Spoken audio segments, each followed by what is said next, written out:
जो सिस्टम है वो पूरी की पूरी तरह कोलैप्स हो चुकी हुई है।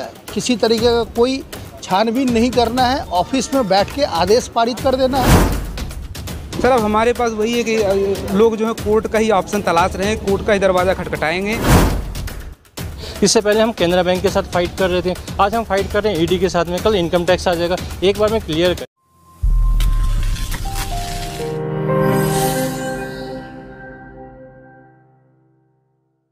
प्रवर्तन निदेशालय की तरफ से एसआरएस रॉयल हिल्स में रहने वाले 1377 फ्लैट धारकों पर नोटिस की तलवार लटक गई है। ईडी की तरफ से सभी फ्लैट धारकों को 10 दिन के अंदर अंदर फ्लैट खाली करने का नोटिस चस्पा कर दिया गया है। नोटिस मिलने के बाद फ्लैट धारकों में हड़कंप की स्थिति बनी हुई है। ईडी द्वारा नोटिस चस्पा किए जाने के बाद अब यहां पर रहने वाले फ्लैट धारकों की समझ में यह नहीं आ रहा है कि जब हमने कानूनी प्रक्रिया के फ्लैट खरीदे हैं तो फिर ईडी ने इन फ्लैटों पर नोटिस किस लिए चस्पा किए हैं। दया शंकर चौबे है, इसमें जो है 1377 फ्लैट धारकों को खाली करने का नोटिस दिया गया और 10 दिन का टाइम दिया गया है।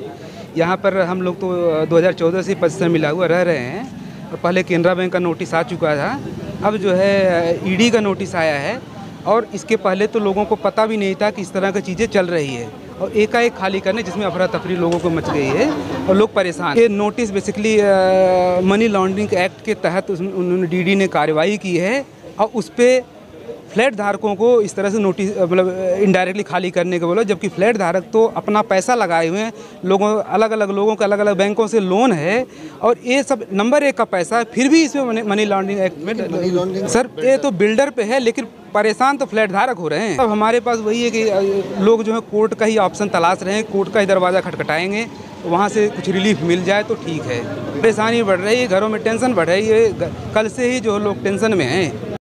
मेरा नाम आलोक कुमार है और वजह तो सिर्फ ये है कि ये एक जो सिस्टम है वो पूरी की पूरी तरह कोलैप्स हो चुकी हुई है। किसी तरीके का कोई छानबीन नहीं करना है, ऑफिस में बैठ के आदेश पारित कर देना है। अब एक जब सोसाइटी को बनाया जाता है तो बिल्डर लाइसेंस लगता है। जब बिल्डर लाइसेंस लगता है तो उसके अंदर एक गवर्नमेंट का पूरा प्रोसेस इन्वॉल्व है, डीटीपी इन्वॉल्व है, यहाँ का सारा जुडिशरी सिस्टम इन्वॉल्व होता है। उसके बाद बायर उस प्रोजेक्ट में पैसे लगाता है। यहाँ पे सारे पैसे बायर्स के लगे हुए हैं, बैंकर्स के लगे हुए हैं, तो ये प्रोजेक्ट मनी लॉन्ड्रिंग में कैसे है ये तो ईडी डिपार्टमेंट ही बताएगा ना। अगर बिल्डर ने पूरे ग्रुप में क्या किया है पहला राइट्स वो सब एक अलग अलग मुद्दा है। मैं क्या कह रहा हूँ कि अगर कोई बिल्डर बनता है ना तो गवर्नमेंट से उसको लाइसेंस लेना पड़ता है। हमने उस लाइसेंस के अगेंस्ट में यहाँ पे आके बिल्डिंग खरीदा है। कुछ नहीं, परेशान होना है, कोर्ट में जाना है, मन के अंदर जो है सो अब शब्द निकालना है, इसके अलावा कुछ नहीं कर सकते हैं आप। थका हुआ जो इस देश का जो एक आम आदमी है जो मार्च क्लोजिंग करे कि जीएसटी भरे कि टैक्स भरे और वो कोर्ट की चक्कर मारेगा और वो जो ईडी साहब हैं अपने ऑफिस में बैठ के बस आंख बंद करके धृतराष्ट्र की तरह वो ऑर्डर निकाले जा रहे हैं। बता दें कि एसआरएस सोसाइटी के बिल्डर अनिल जिंदल पर धोखाधड़ी, मनी लॉन्ड्रिंग जैसे दर्जनों केस दर्ज हैं। इन्हीं मुकदमों के चलते अनिल जिंदल पिछले काफी दिनों से जेल में बंद हैं। प्रवर्तन निदेशालय की तरफ से मनी लॉन्ड्रिंग का केस दर्ज करने के साथ ही बिल्डर की प्रॉपर्टी अटैच की जा रही है, जिसकी चपेट में 1377 फ्लैट धारक भी आ गए हैं। फ्लैट धारकों का कहना है कि अब उनके पास कोर्ट जाने के अलावा और कोई रास्ता नहीं बचा है। आपको बता दें कि इससे पहले भी सोसाइटी पर केनरा बैंक ने अपना मालिकाना हक जताया था, जिसके लिए फ्लैट धारकों को कोर्ट से स्टे लेना पड़ा था। लेकिन एक बार फिर ईडी की तलवार लटकने की वजह से अब इन फ्लैटों में रहने वाले लोग परेशान और हैरान हैं। उनका कहना है कि अब एक बार फिर दोबारा कोर्ट के चक्कर काटने के लिए मजबूर होना पड़े। कुमार, सब लोग टेंशन में है। कल से मेरे फ्रेंड्स का भी कई फ़ोन आ रहे हैं कि क्या किया जाए आगे। अब सब लोग लीगली जाएंगे, आगे बढ़ेंगे इसमें, और कोई सोल्यूशन नहीं दिख रहा है। हम लोग तो एकदम सिंसियर ओनर हैं, आईटीआर भी फाइल करते हैं, हर एक चीज़ प्रॉपर्ली इस प्रॉपर्टी के अगेंस्ट हम लोग ने जो लोन लिया उसके अगेंस्ट आईटीआर भी फाइल करते हैं। तो उम्मीद तो पूरी है, पॉजिटिव ही सोच रहे हैं कि सब अच्छा ही होगा। प्रदीप शिवाज, यहीं A2 टावर में ही रहता हूँ। सर मामला ये है, ईडी ने without any inquiry money laundering का केस बना करके हमारे ऊपर चिपका दिया है, जबकि लीगल केस में अगर होता है कोई चीज़ पहले चेक की जाती है। आप 10 दिन का वैकेंट करने का नोटिस दे रहे हैं, उससे पहले चेक तो कीजिए ना, पैसा दिया है किसने दिया, किसका पैसा यहाँ लगा है।